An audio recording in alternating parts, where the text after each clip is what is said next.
Let's talk about how to let go of the past. The letting go from the past starts with managing the emotions associated with the past. Because if you think about it, any experience in your life almost has like this emotional tag to it, right? Think about it. The things that bring you the most joy in your life. You can think back to the memories of something, whether it's a wedding or an event that you went to or an experience or an achievement. The reason why it's so firmly embedded in your mind and you can almost re-feel those feelings is whenever there's a strong emotion, whether it's positive or negative, our body tends to kind of almost put like a little notch in it and internalize it and say, hey, this is important. It's almost like if you had a filing cabinet and you had one set of files where you're like, hey, these are the important files. This is the green cabinet. All those files that have the green folder or in the green cabinet rather, those are the important things to remember. And so those are all the ones that have the highest degree of emotion. And that goes for both good and bad, right? And so oftentimes when we can't let go from the past, what's happening is our body has taken the energy of those emotions and the story, the narrative, the beliefs that have been created around it, and it wants to almost hold on to it, right? Because it feels it's important.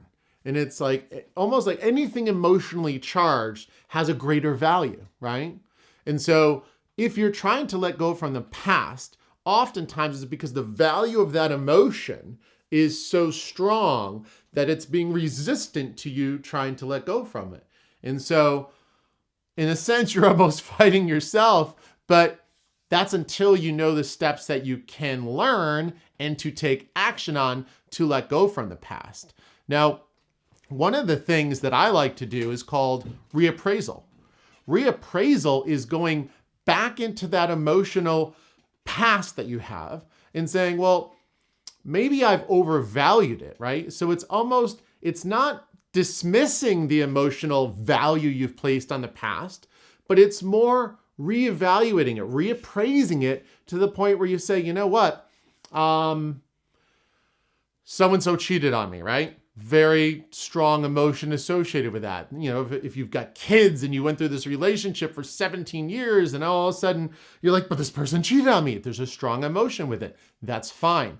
However, if you want to let go from that past experience and let go from the emotions associated with it, one opportunity for you to do is to reappraise it. So if there's a lot of pain associated with that, let's just say you give it an appraisal of $10,000, right? I'm just to give you perspective here, right? There's not a monetary value on it. However, a divorce probably has some monetary value. Anyways, so now all of a sudden when you do a reappraisal, you go back, and one of the ways to let go is to decrease the appraisal or the perceived value or intensity of the emotion you've surrounded around that event. And so what you can do is you can start to reappraise it. So what would that look like in this example? Well, first of all, I would take oftentimes the blame from myself and I would question it, right? Because a lot of where the value comes from is emotions. And so we might have blamed ourselves, right? Well, this person's the one that cheated. You didn't take the action, they did. Now, they're going to have all kinds of excuses, and they're going to, of course, have guilt, shame, humiliation, embarrassment, so they're going to probably be blaming you. But are you allowing that blame to come in? And if the answer is yes, well, then that is adding a big portion of that emotional value to that $10,000. Maybe it's all of it, right? Maybe it's a portion of it. Let's just say, for argument's sake, it is all of it. It's $10,000 worth. They blamed you, right? And you accepted the blame. And therefore, the $10,000 worth of emotional blame associated with that past experience. Well, if you go back and you question the blame and you question the truth, right?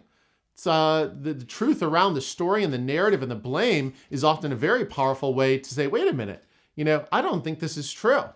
I believed it, but maybe I believed a lie. And maybe I started to tell a story to myself based on what someone else projected onto me, when in actuality, it was their blame being projected outward and I internalized it, right? You say, oh, wow, that's possible. Wait, what if that's true? What if I've been blaming myself this whole entire time and I shouldn't be? At that point, you can reappraise it And you say, wait a minute. And this all starts to happen automatically, right? Now, instead of the value being 10,000, you say, wait a minute. He did this, she did that, they did this, they did that, right? Now, all of a sudden, that $10,000 value might drop to $800, $1,000, whatever it is, right? Now, all of a sudden, you start to free yourself. You start to let go from the past through the process of reappraisal, right? And so oftentimes, if you want to let go from the past, you can look at the emotions of the past. And one of the techniques you use is reappraisal to question the truth behind it, question the narrative and story behind it. And once you start to do that, you start to diminish the value. And it's almost like if you had these 40-pound ankle weights on your feet that have been holding you back from maybe finding another partner because you didn't have self-worth and you had this shame and guilt that you weren't worthy, right? Well, look what I did here. I'm not worthy of love in the future. Look at the horrible thing I've done in the past. Well, if we find out that's a lie, that's almost like taking those 40-pound weights off your ankles, unstrapping them, and they're gone. And now you're free to walk and move forward into a new relationship. And so use reappraisal to let go from the past. This technique works. And when you start to, and I actually challenge people I work with in my coaching program to imagine, choose a dollar amount, literally choose a dollar amount of the value you think that you've placed on in the past. It gives you some context, and it almost allows you to see it a little bit more and feel the intensity of it a little bit more so that you can now start to bring that intensity down. And through the reappraisal process, you actually start to feel that weight lifted off your shoulders, off your heart, off your mind, right? Let me know what you think of this technique below. Would love to hear how you choose to let go from the past. Is there something from the past that you want to let go from? Share your comments below. Share your story below. I want to get to know you guys. And if you're interested in learning more about the program that we offer specifically to let go from the past, and it's called the Vibe Mindset. The Vibe Mindset is managing your ability to let go from the past by managing your emotions, managing your vibe, your vibrational frequency. And so there are some techniques and tricks and tips on how to do that. And if you're looking for them, go to thevibemindset.com. My name is Dr. Jay Kavanaugh. Check out this next video we got because you're going to love it.